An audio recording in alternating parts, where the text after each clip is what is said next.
बिस्मिल्लाहिर्रहमानिर्रहीम। मेरे तमाम व्यूअर को मेरी तरफ़ से अस्सलामु अलैकुम वरहमतुल्लाहि वबरकातुहू। आज मैं हूँ आपका मेज़बान हकीम नगमान अली डोगर कसूरी आपकी खिदमत में हाज़िर। आज दोस्तों हम जिस मौजू पर बात करेंगे वो है लहसन के फ़वाइद और लहसन को सही इस्तेमाल करने का तरीका और ये किन किन बीमारियों में हमारे लिए मददगार साबित हो सकता है। तो आज हम इस मौजू पर बात करेंगे।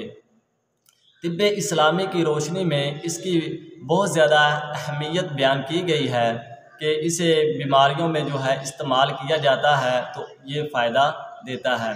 तो किन बीमारियों में ये हमारे लिए मददगार साबित हो सकता है तो उसके बारे में बात करते हैं।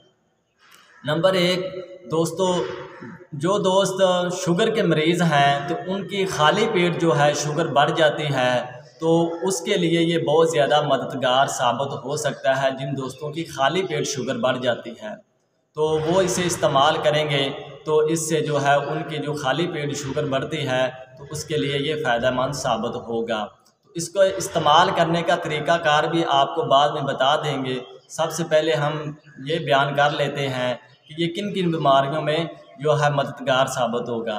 तो दूसरे नंबर पर जो बैड कोलेस्ट्रोल है यानी कि बुरा कोलेस्ट्रोल है दोस्तों, उसमें ये फ़ायदेमंद होता है। यानी हमारी आर्टरीज़ जो होती है, खून की जो शरीयानें होती हैं, उनमें जो बुरा कोलेस्ट्रोल जम जाता है और वो खून को जो है उसकी रवानगी को मुतासर करता है तो उसमें ये फ़ायदेमंद साबित होता है। अगर इसका इस्तेमाल किया जाए तो वो हमारी शरीयानों के अंदर जो बुरा कोलेस्ट्रोल जम जाता है उसको ये साफ़ करता है हमारी शरीयानों को, तो खून की रवानगी बेहतर हो जाती है। तो इससे जो है दिल का दौरा भी नहीं पड़ता। क्यों ना कि जब हमारी आर्टरीज़ बंद होना शुरू हो जाती हैं तो तब हमारे दिल के वाल भी बंद होना शुरू हो जाते हैं और हार्ट की प्रॉब्लम जो है वो बढ़ जाती हैं। हार्ट के मसाइल वो बढ़ जाते हैं।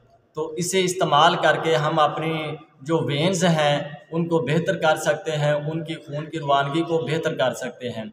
और नंबर 3 पर जो है ये दोस्तों हाई ब्लड प्रेशर के जो मरीज़ हैं उनके लिए फ़ायदेमंद साबित हुआ है। इसे अक्सर जो मरीज़ों ने इस्तेमाल किया है तो इसका जो रिज़ल्ट है वो मुस्बत आया है कि इससे जो है जिन दोस्तों का ब्लड प्रेशर हाई हो जाता है उसको ये कंट्रोल करता है। तो इसका मिजाज भी समझ लें, इसका मिजाज तीसरे दर्जे में ये दोस्तों खुश्क और गर्म है, यानी कि इसमें खुश्की और गर्मी पाई जाती है। तो ये जितनी भी असाबी मराज हैं उनके लिए ये फ़ायदेमंद साबित होता है। जैसे जितने भी बलगमी अमराज हैं जिनमें मरीज़ों को बलगम आती है तो उनके लिए ये फ़ायदेमंद साबित होता है। तो इसे जो है इसके अलावा भी जैसे ये उंगलियों के अंदर सर्दियों में ख़ास तौर पर फंगस हो जाती है या ये चेहरे के ऊपर या जिस्म के किसी भी हिस्से पर जो है वो लाल रंग के धब्बे से पड़ जाते हैं या इसके अलावा उसके ऊपर खुजली सी होती रहती है, ख़ारिश होती है, या पाँव की उंगलियां जो होती हैं ना, पाँव की उंगलियां उनके अंदर जो है ये इन्फेक्शन हो जाता है, फंगस हो जाती है, तो उसके लिए ये बहुत ही कारआमद है, बहुत ही मुफीद है। इसे पीस कर यानी कि इसका जो है वो चंद जौवें लेकर, ये लहसन है, इसके चंद देसी लहसन लेना है, कोशिश करनी है आपने। तो इसके जो है जवे ले लेने हैं आपने 3 से 4, तो उनको आपने पीस करना अच्छे तरीके से, तो वो अपने पाँव की उंगलियों के अंदर और अपने हाथों की उंगलियों के ऊपर और जहाँ पर आपको फंगस है यानी कि चेहरे के ऊपर या जिस्म के किसी भी हिस्से पर फंगस है तो वहाँ इसे लगा सकते हैं। तो इससे इंशाल्लाह आपको बहुत ज़्यादा फ़ायदा होगा। तिब में इसे एंटीबायोटिक का दर्जा जो है हासिल है, यानी कि ये बहुत जल्द जो है जरासीम को ख़त्म करता है। तो इसे यानी कि पुरानी तिब में जो है इस्तेमाल ज़ख्मों के लिए भी किया जाता था। जहाँ ज़ख्म हो जाते थे तो वहाँ मरीज़ों के ज़ख्मों के ऊपर जो है इसे पीस कर लगाया जाता था, तो ये जरासीम को बहुत जल्द ख़त्म करता है।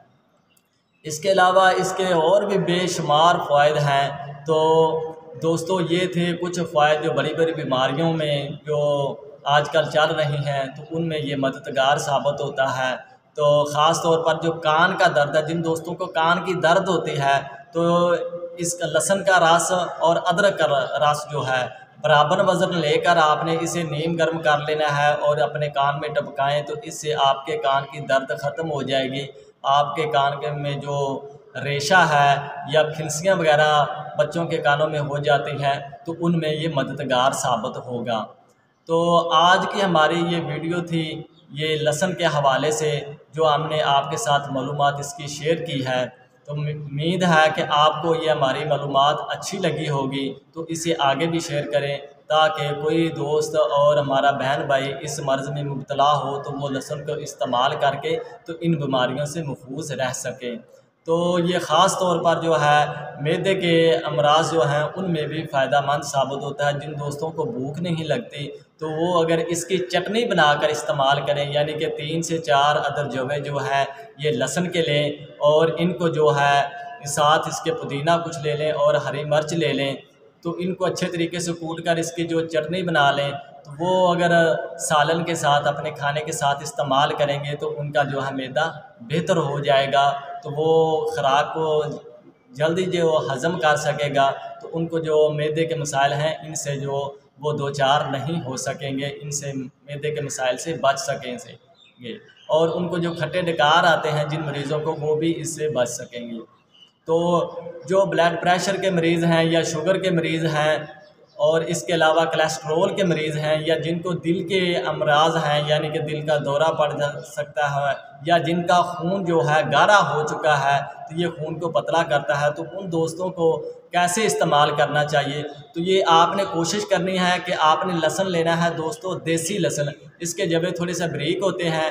जो फार्मी लहसुन होता है, चाइना का लहसुन है, उसके जवे थोड़े से मोटे होते हैं। तो आपने कोशिश करना है ये जो फार्मी लहसुन है इसे लेना है। इसके जो है ज़्यादा फ़वाइद हैं और ये ज़्यादा बेहतर है जो चाइना का लहसुन है उससे। तो ये आपके सामने नज़र आ रहे होंगे। ये आपने इस तरह के इसके जवे लेने हैं। 3 अदर जवे लेकर आपने तो इसको अच्छे तरीके से छील कर इसे चबा लेना है सुबह के वक्त खाली पेट। तो इससे आपको बहुत अच्छा रिज़ल्ट मिलेगा। बजाय इसे भूनने के या इसे आप जो है फ्राई पैन घी के अंदर कर लें या इसके अलावा आप इसे कोलों के ऊपर जलाकर इस्तेमाल करें, ये कड़वा लगता है आपको, तो उससे बेहतर है कि आप अगर इसे कच्चा इस्तेमाल करेंगे, इससे थोड़ा सा ये इसकी कड़वाहट तो होती है मगर इसके नतायज और इसका रिज़ल्ट जो है वो कच्चे का बहुत ज़्यादा है। 100% जो है कच्चे का रिज़ल्ट ज़्यादा है। बजाय इसे हम भून कर इस्तेमाल करें या घी में तल कर इस्तेमाल करेंगे तो इससे इसकी अफादियत कम हो जाती है। तो इसको सुबह के वक्त आप इस्तेमाल करें, इसके 3 से 4 जवे, ठीक है। तो इससे आपका ब्लड प्रेशर भी लो होगा और जिन दोस्तों की शुगर खाली पेट बढ़ जाती है उनकी शुगर भी कम होगी, ठीक है। और इसके अलावा कोलेस्ट्रोल को भी ये कम करेगा, हमारी जो वेन्स हैं उनको साफ़ करेगा और खून की रवानगी बेहतर होगी। और इसके अलावा ये हमारे मैदे के निज़ाम को भी बेहतर करता है। तो इसको इस्तेमाल करके फ़ायदा हासिल ख़ुद भी करें और अपने अज़ीज़ व क़ारब को भी इस्तेमाल कराएं जो इन बीमारियों में मुब्तला हैं।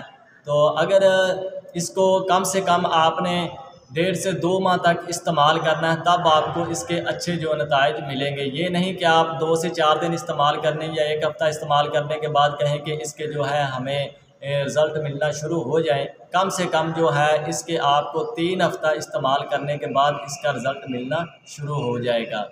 तो उम्मीद है कि आज की हमारी वीडियो आपको अच्छी लगी होगी, तो इसे आगे भी शेयर करें। तो जो दोस्त हमारे चैनल पर नए आए हैं वो हमारे चैनल को भी सब्सक्राइब कर लें और साथ ही बेल आइकन वाले बटन को भी दबा लें ताकि उन तक हमारी नई आने वाली वीडियो का नोटिफिकेशन पहुँच सके।